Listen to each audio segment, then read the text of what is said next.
What's up, everybody? My name is Vincent. Welcome to Cryptolution, where we talk about everything under the moon in the crypto universe. Today is Friday, March 25th, and today we're going to be talking about how metabanks are migrating over to the virtual world. Now, is this a good thing or a bad thing? So we're going to be talking about all those different points and maybe why they are interested and what it can mean in the short or even the mid to long-term road ahead. So as always, before we begin, be sure to smash up that like button, subscribe to the channel, don't forget to join our Patreon page. Be careful with any of the scammers down in the comments below. I'll never reach out via WhatsApp, Telegram, direct messaging, or email. So please be careful and invest safely. So obviously the reason why banks, at least we're talking about centralized banks, why they're interested in the metaverse is honestly, they're following the money. If we're looking at the total market cap of metaverses to date, it's around a $32 billion business. Now, obviously, they're going to be interested because people are stepping into cryptocurrency to step out of the centralized system. So they're going to step into a decentralized system. And on top of that, what's great about the metaverse is that you can actually own your assets without dealing with a middleman. You don't have to deal with banks. You don't have to deal with real estate agents. You are fully in charge of your investments and fully in charge of your properties. You own everything, and that's what's great about the Web 3.0. So obviously banks want a piece of that pie. Now in their eyes, if they can't fight the system, might as well join the system. So banks surprisingly are open-minded to joining this only because they want to get the money from us. They want to see if they can get and not be forgotten. So let's go ahead and step into kind of the trend, because obviously we did see an uprising of the metaverse after Facebook announced their meta transition. But ever since then, it's been a little bit down, but it's slightly going back up. That means this is gaining traction. Metaverse is still a narrative, and simply there is a lot of adoption coming forward. Now let's step into the next article, because we need to understand why banks and people are stepping into the metaverse. Well, we know that you can own assets, but if we look at the housing market in the real world, talk about real houses. If you look at this chart, ever since 2018 to 2022, we nearly doubled the price of an average home in America. So that means homes are not cheap. So how can we own assets if we can't afford homes in the real world? Well, because of inflation, we have to find other things to invest in, other hard assets. So that's why we look to the metaverse. And so say, for instance, JP Morgan, we know this has opened a virtual lounge in Decentraland because they're trying to attract customers and let them know that, hey, we're hip. We're also wanting to be a part of this. How can we show our customers that we're stepping into the revolutionary Web3 era? Well, they're going to open this bank, and they're betting at least a $1 trillion yearly opportunity as it becomes the first bank to open in the virtual world. Now, further down, it describes this. In recent months, companies have rushed to enter the metaverse. This is really important for you to read this. Retail and entertainment brands from Walmart, Nike, and Disney, and even Warner Music Group all joined the rush. Warner Music, the entertainment behemoth that's home to a star-studded artist roster, including Dua Lipa, Red Hot Chili Peppers, is currently building a concert-focused theme park in the metaverse platform on Sandbox.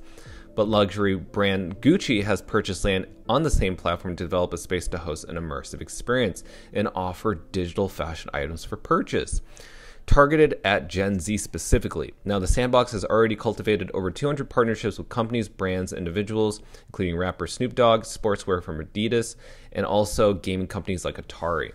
The reason I bring this up is because JP Morgan is obviously seeing that the adoption of the metaverse is attracting all these brands. So obviously the banks want to capture some of that capital for themselves, because all that money is going to be flowing out of their banks. So how can they get the money back? Well, obviously in some weird way, I think centralized banks are trying to step into a decentralized world. That's how crazy this is growing and how fast this is growing within a short amount of time. Again, the metaverse space is still less than a year old. That's how crazy this all is. But not only that, HSBC, one of the world global banks, is stepping into the metaverse, also on Sandbox. Now, the bank wants to engage with sports, esports, and gaming fans on the metaverse. Now, with their plans, HSBC has almost $3 trillion in assets, and they'll be the first to enter this space as a global bank. Once they own this plot of land, they're going to try to attract esport people, gaming people, because they know GameFi and people in the esports area are going to be flocking. It's $1 trillion business. So obviously they want that capital for themselves. So why not spend a little bit extra money to build and headquarters within that world. Obviously, they're attracting this crowd. And in recent news, Goldman Sachs is on their main website. If you just go to goldmansachs.com, on their main page, now they're introducing this digitalization from cryptocurrencies to the metaverse. This is crazy how they are now getting their clients, pitching to them, educating them what the metaverse is. This is another centralized bank who has tons, between trillions of dollars in assets. And when you go there, they can help you understand what the metaverse is and what Web 3.0 is, also around the framework and also the battleground between gaming and the metaverse. This is, to me, just such bullish news, but also it's concerning news because you're wondering, do these people, since they have tons of money, could they manipulate the decentralized world in some shape or form? Are they trying to take over? We don't know as of yet. It's very early on, but maybe there are many ways that they're trying to step into this world. I'm going to introduce a few. Say, for instance, American Express files a patent hinting a future at metaverse plans. In early March, American Express filed 7 trademark applications related to NFTs and the metaverse with its US Patent Office. One is for e-commerce software that lets consumers perform electronic business transactions in the metaverse.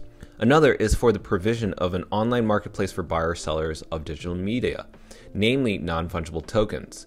A third is for assistance with electronic transfers of money and banking services in the metaverse. The spokesperson said, AMX is always monitoring emerging technologies to see how they can further benefit our customers, and the metaverse is a space we're following. We have no plans to share at this time, but we are watching as this space evolves. Another thing that's happening is this. Say, for instance, Zelf builds a bridge from banking to gaming. Zelf is building embedded banking systems for exchanging value from virtual worlds to the real world in conjunction with a bank account. It already offers embedded banking in its messenger app.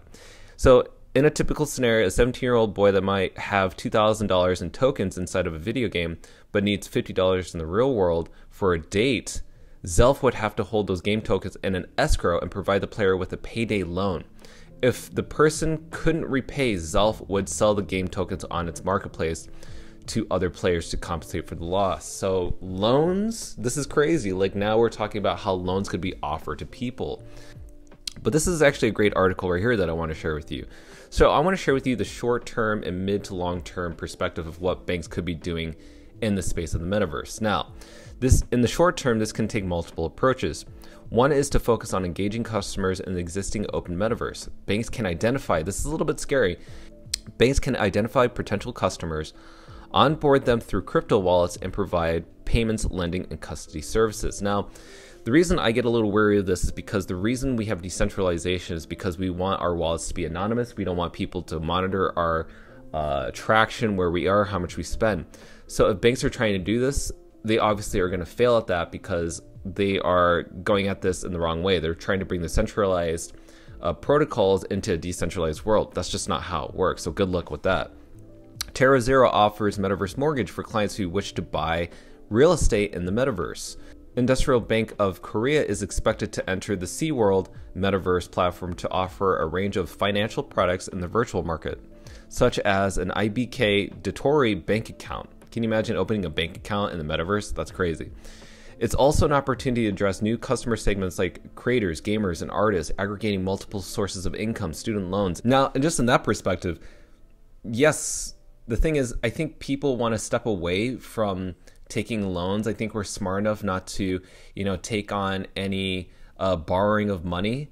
That's the problem that we have with banks entering the space, is that they think they could bring this real world adoption into the virtual world adoption, and that's just not possible. They're going to see a lot of pushback on this, and that's just my own perspective. Now, in the mid to long term, this is how they see it. The progress already made in the realm of decentralized finance and NFTs can enable financial institutions to imagine and strategize a long-term plan around the metaverse. Most global banks already offer digital asset exchange custody platforms and can be extended to support the requirements of the virtual world. Banks can consider developing their own virtual platforms of private metaverse, enabling new products and even marketplaces, tying them back to traditional infrastructures. Again, good luck with that. Identity management in the metaverse is another area where banks could focus. NFT-based identities standards like ERC 725 can help banks better understand customers' Web3 activities, which in turn can help with better risk management, compliance management, data protection, and fraud management. Now, I can see this working for baby boomers, but I guarantee you Gen Z and millennials are not going to adopt this. This is the reason why decentralized financing and a decentralized world was created. And seeing these banks try to do that is kind of a joke within itself. But say, for instance, there are other companies that are not centralized banks, but they consider themselves a decentralized bank. So this company is called Metabank. Now, Metabank describes it as this. They have announced that they are entering the fray. The photorealistic Metaverse crypto project says the world's first decentralized 360 solution bank in the Metaverse. The mission is, in their quote, the mission is to implement decentralized banking and to help users truly grasp the concepts of virtualization by introducing them to the virtual metaverse and putting the power into the hands of those who are determined to own terms financially. Now, this is the website itself, and personally for me, I just don't think we need banks in the metaverse because we already have that. We are our own bank. We own our own wallets. We own our own custodies. We're fully in control. So we don't need these companies, and I don't think they're going to do quite well. No matter how they're trying to lend and borrow, this is why we have exchanges. They can do that already for ourselves. If you can't spend the money, don't borrow money. That's what again, not financial advice, but that is some financial opinion that I do want to share with you is don't borrow money that you don't have and don't spend anything that you don't have. So that's pretty much it. And if you haven't already, these banks are trying to adopt this world as much as possible. But in my point of view, I don't think this is worth it. I don't think that banks are going to be doing quite well migrating over to the space. And that's just my own personal opinion, guys. I'm not trying to defame banks, but honestly, this is what we, in the metaverse, in the GameFi world, in decentralized financing, this is what it's all about. And I don't think that this is going to work out for them. And I do wish them well. So guys, that's about it. This is my own opinion. I hope you enjoyed the video. If you like what you've seen and heard, please smash up that like button, subscribe to the channel, and don't forget to join our Patreon page. And I'll see you guys next time. Thanks for watching Cryptolution. Register on our Patreon page for our insider training tips and more. And don't forget to click on the affiliates link below to receive sign-up bonuses and access the Global Crypto Assets Exchange. Invest safely, and we'll see you on the next episode of Cryptolution.